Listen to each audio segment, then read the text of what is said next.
The following is a world-class Bullshitters exclusive.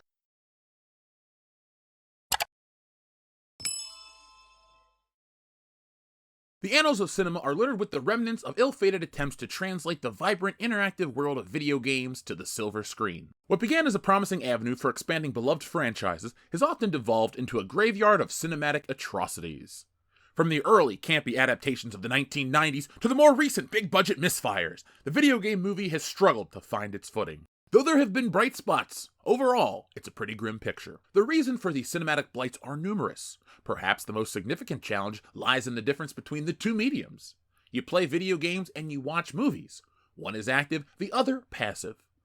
Translating the dynamic, open-ended nature of a game into a structured 2-hour film is a daunting task that few have mastered, though many have tried. Some films, like Super Mario Bros., instill hope, while others, like Resident Evil, do not. Borderlands is a video game celebrated for its humor, action, and gameplay. Set on the desolate planet Pandora, players assume the role of vault hunters in a pursuit of a legendary alien treasure.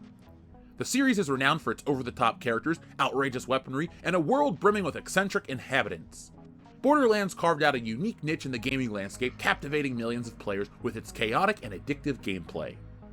Translating that expansive world of Borderlands to the big screen was always going to be a daunting task, and oh boy, is it something. The film is helmed by Eli Roth, features a diverse cast including Kevin Hart, Jamie Lee Curtis, Cate Blanchett, and Jack Black, and they try to bring the characters to life. But the film massively failed that daunting task, and the result is a train wreck of a film. Strap yourselves in, folks. This is a classic in the making. The movie follows Lilith, a former outlaw, as she returns to her home planet, Pandora, the chaotic world we talked about a moment ago. Her mission is to find the missing daughter of the powerful Atlas. To accomplish this, Lilith assembles a team of misfits including Roland, a soldier, Tiny Tina, a young demolitions expert, Krieg, Tina's muscle-bound protector, Tanis, a scientist, and Claptrap, a wisecracking robot. Together they embark on a perilous adventure across Pandora to unlock the secrets of the vault.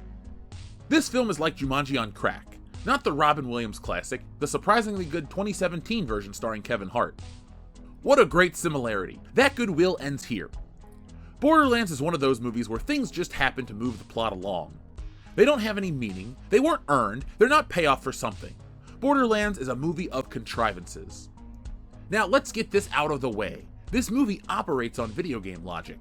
If you don't know what's going on, the movie will feel like an acid trip.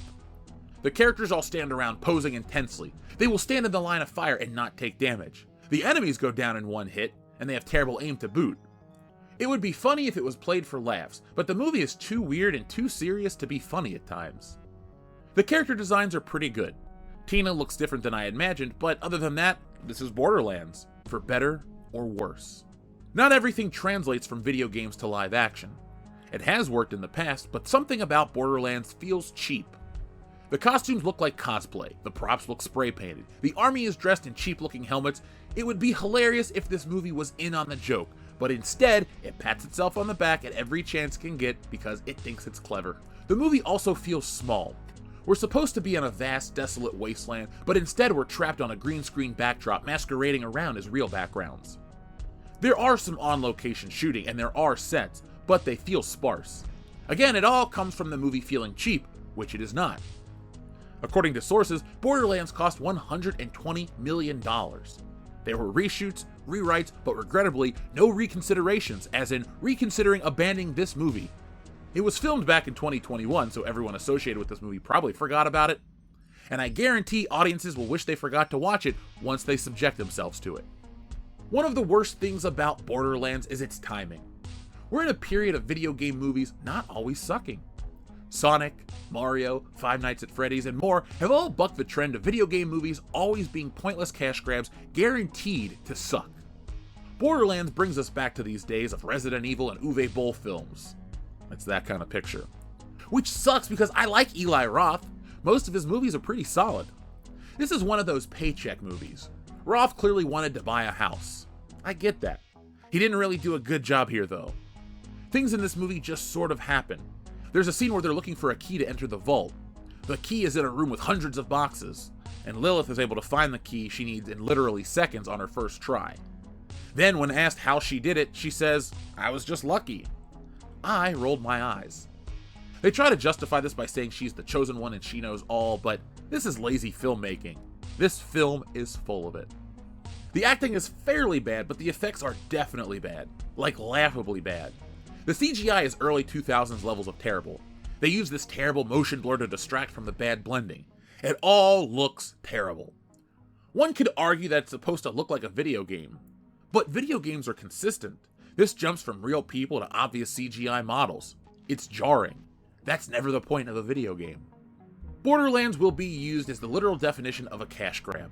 So many big names attached to it, yet none of them really deliver. At times, this film was an embarrassment, and the actors were fully aware. Borderlands will be remembered for all the wrong reasons, sort of like Dragon Ball Evolution. There is one positive. The movie has a lot of boobs. They're all over. Gina Gershon and her sidekicks, hell, even Jamie Lee Curtis has a boob window cut into her shirt. Guys, you're probably wondering if this movie is worth it just for the boobs. Sadly, no.